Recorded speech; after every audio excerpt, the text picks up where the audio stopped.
할렐루야. 사랑하는 대강의 가족 여러분, 오늘 하루도 하나님의 말씀과 동행하는 삶이 되길 소망합니다. 오늘 함께 나눌 하나님의 말씀은 열왕기하 1장 1절에서 8절 말씀입니다. 아합이 죽은 후에 모압이 이스라엘을 배반하였더라. 아하시아가 사마리아에 있는 그의 다락 난간에서 떨어져 병들매 사자를 보내매 그들에게 이르되 가서 에그론의 신 바알세부백에 이 병이 낫겠나 물어보라 하니라. 여호와의 사자가 디셉 사람 엘리야에게 이르되 너는 일어나 올라가서 사마리아 왕의 사자를 만나 그에게 이르기를 이스라엘의 하나님이 없어서 너희가 에그론의 신 바알세부백에 물으러 가느냐. 그러므로 여호와의 말씀이 내가 올라간 침상에서 내려오지 못할지라 내가 반드시 죽으리라 하셨다 하라. 엘리야가 이에 가니라. 사자들이 왕에게 돌아오니 왕이 그들에게 이르되 너희는 어찌하여 돌아왔느냐 하니 그들이 말하되 한 사람이 올라와서 우리를 만나 이르되 너희는 너희를 보낸 왕에게로 돌아가서 그에게 고하기를 여호와의 말씀이 이스라엘의 하나님이 없어서 내가 에그론의 신 바알세부백에 물으려고 보내느냐. 그러므로 내가 올라간 침상에서 내려오지 못할지라 내가 반드시 죽으리라 하셨다 하라 하더이다.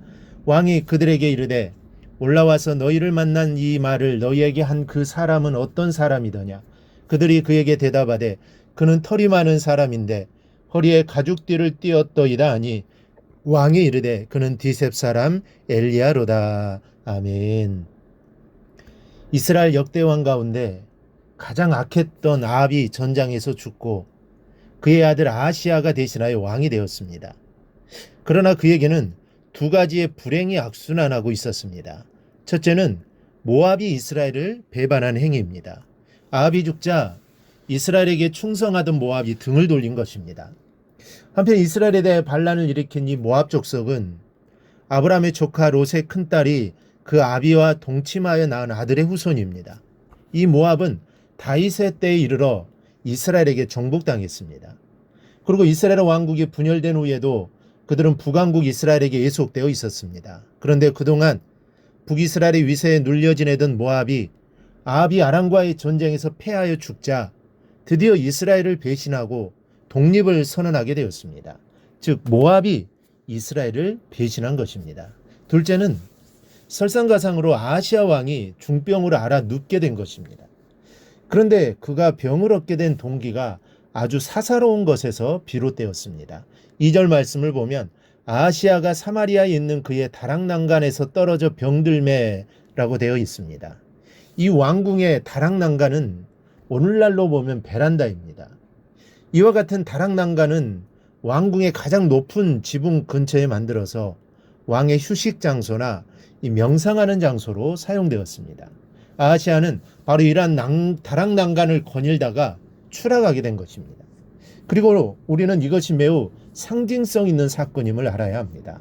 즉 아하시아가 다락 난간에서 떨어진 이 사건은 그가 교만으로 인하여 마음을 높인 데 대하여 하나님이 그를 지극히 낮추셨음을 보이기 위하여 하나님의 섭리하심으로 발생한 사건인 것입니다. 이는 아하시아가 난간에서 떨어지면서 얻은 병으로 인하여 다시 회복하지 못하고 죽은 사실로 알 수 있습니다. 학자들은 그에게 열병이 찾아왔을 것이라고 주장하고 있습니다. 공동번역에는 몹시 다쳤다라고 번역되어 있습니다. 아마도 육체적인 부상 외에 정신적으로 큰 충격을 받았다고 보여집니다. 페르시아 아하시아 왕은 신세를 한탄하였을 것입니다. 그때 조금만 조심하였던들 이런 중병을 앓지 않았을 텐데, 그때 한순간만 조심했어도 이런 불행은 없어질 것이고, 그때 한 발자국만 조심해서 움직였더라면 지금 이러지 않았을 텐데 하는 아쉬움이 무척 컸을 것입니다. 따지고 보면 그가 일국의 왕이기는 하나 병상에 누워 지내야 하고 먹고 싶은 것을 먹지 못하고 가고 싶은 곳도 마음대로 다니지 못했습니다. 우리는 지금 호흡을 하고 있다는 사실 하나만으로도 너무 감사하고 보고 싶은 것을 보고 또 가고 싶은 곳을 갈 수 있다는 것을 감사하는 마음을 가져야 할 것입니다. 그리고 지난한 날들을 돌아볼 때 주님의 은혜를 입지 않은 것이 없음을 알아야 합니다. 가령 나 자신이 난간에서 떨어졌다고 생각해 보십시오. 그리고 아하시아 왕처럼 중병을 앓고 있다고 생각해 보십시오. 그가 떨어진 것은 한순간의 사고였습니다. 하나님께서는 아하시아를 한순간 내버려 두었던 것이요 그 한순간의 외면이 그에게는 영원한 심판이요 재앙이 되었던 것입니다. 우리가 오늘 이 자리에 앉아 주님을 예배할 수 있다는 것은 지금까지 나의 삶을 순간순간마다 지켜주시고 보호해 주신 은총이 있었기에 가능했음을 깨달으셔야 할 것입니다. 우리 사랑하는 여러분, 은총과 축복을 어렵게 생각하지 마십시오.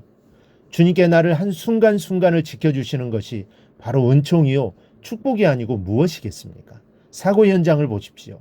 아차하는 순간 바로 눈 깜짝할 사이에 이미 주사위는 던져진 것입니다. 신명기 32장 10절에 여호와께서 그를 항무지에서 짐승에 부르짖는 광야에서 만나시고 호위하시며 보호하시며 자기의 눈동자같이 지키셨도다 하셨습니다.